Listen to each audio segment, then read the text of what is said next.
Good morning, students. Today we are going to the chapter Golu Grows a Nose, and this is the chapter from the book An Alien Hand from the 7th class. Okay, so let's start the chapter. There was a time when the elephant had no trunk. Trunk क्या होता है? सूंड. Okay. तो एक ऐसा वक्त था जब हाथी की सूंड नहीं हुआ करती थी. Golu a baby elephant with a bulgy knows is full of cautions. तो जो गोलू एक हाथी का बच्चा था उसकी एक मोटी सी नाक थी जो कॉशन से भरी हुई थी. यानी ऐसा नहीं कि उसके नाक में कॉशंस थे, कहने का मतलब उसके माइंड में बहुत सारे सवाल थे गोलू के, और उसकी नाक मोटी सी थी और छोटी थी. यानी हाथी की जैसी सूंड होती है वैसी नहीं थी. He goes to the Limpopo River to find out more about the crocodiles and eating habits. तो वो लिम्पोपो नदी पर जाता है ये पता लगाने के लिए कि क्रोकोडाइल जो मगरमच्छ होता है उसकी खाने की क्या क्या आदतें होती हैं. Long long ago the elephant had no trunk. बहुत समय पहले की बात है, हाथी की सूंड नहीं हुआ करती थी. He had only a bulgy knows.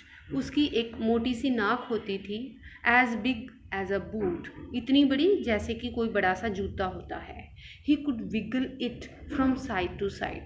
Wiggle होता है मूव करना, हिलाना. ओके तो वो अपनी नाक को इधर उधर थोड़ा बहुत हिला सकता था, but could not pick up things with it. लेकिन अपनी नाक से वो चीज़ें नहीं उठा सकता था. There was a baby elephant called Golu. वहाँ पर एक हाथी का बच्चा था जिसका नाम था Golu. He too had no trunk. उसकी भी सूंड नहीं थी, but only a bulgy nose. बल्कि एक सूजी हुई मोटी सी नाक थी. As small as a small boot. इतनी छोटी सी जितना कि एक छोटे बच्चे का जूता होता है. Golu was full of question. Golu के मन में बहुत सारे सवाल थे.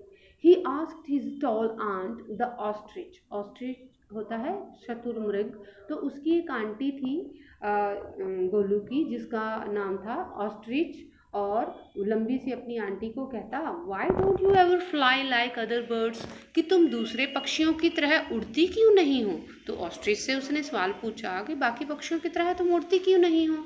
Then he asked his tall uncle the giraffe. तब एक लंबे अंकल अपने से जो जिराफ था उससे उसने सवाल पूछा, what makes your skin so spotty. तुम्हारे शरीर पर ये धब्बे से कैसे हैं.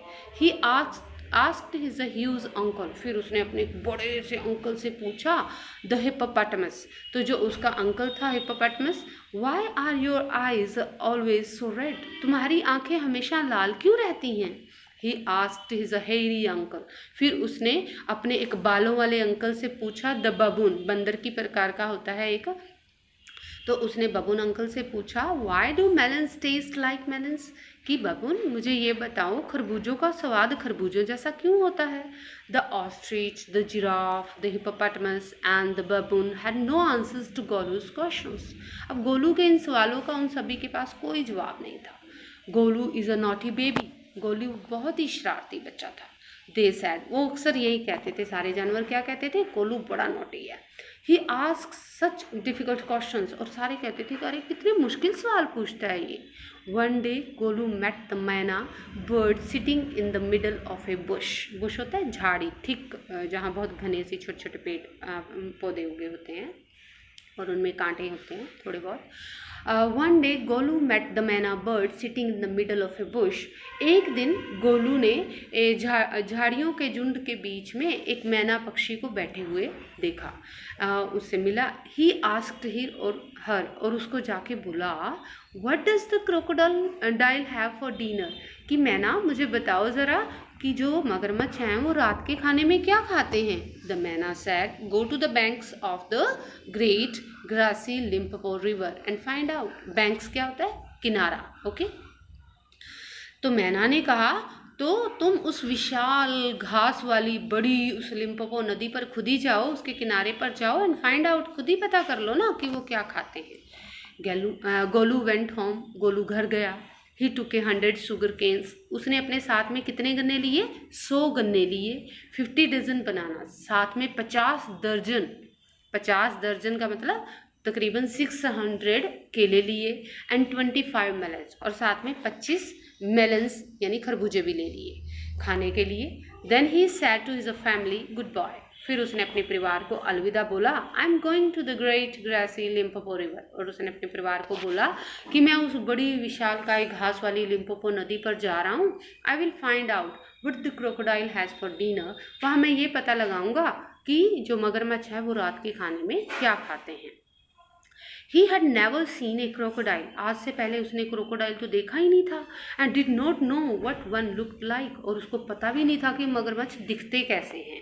He met a python and asked him, और रास्ते में वो एक पाइथन सांप से मिला और उसने गोलू ने पाइथन से पूछा have you ever seen A crocodile, क्या तुमने कभी मगरमच्छ को देखा है। What does he look like, कैसे दिखते हैं वो। What does he have for dinner, रात के खाने में क्या खाते हैं।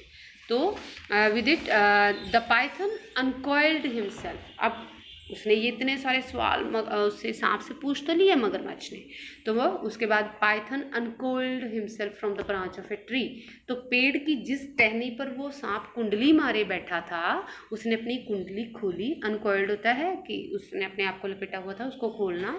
बट सैड नथिंग, लेकिन बोला कुछ नहीं। Golu politely helped him to coil around the branch again and said goodbye to him, Golu ने पोलाइटली मतलब बहुत प्यार से, बहुत धैर्य से, बड़े धैर्य से उसने उस सांप को दोबारा उस पेड़ की टहनी पर कुंडली मारने में मदद की गोलू ने, and said goodbye to him, और उसको अलविदा बोला। With it we have completed the first part of this chapter. In my next video we will do the rest of the chapter. Till then listen it again and again so that you can understand the chapter thoroughly. Okay, stay safe and thank you. Have a nice day.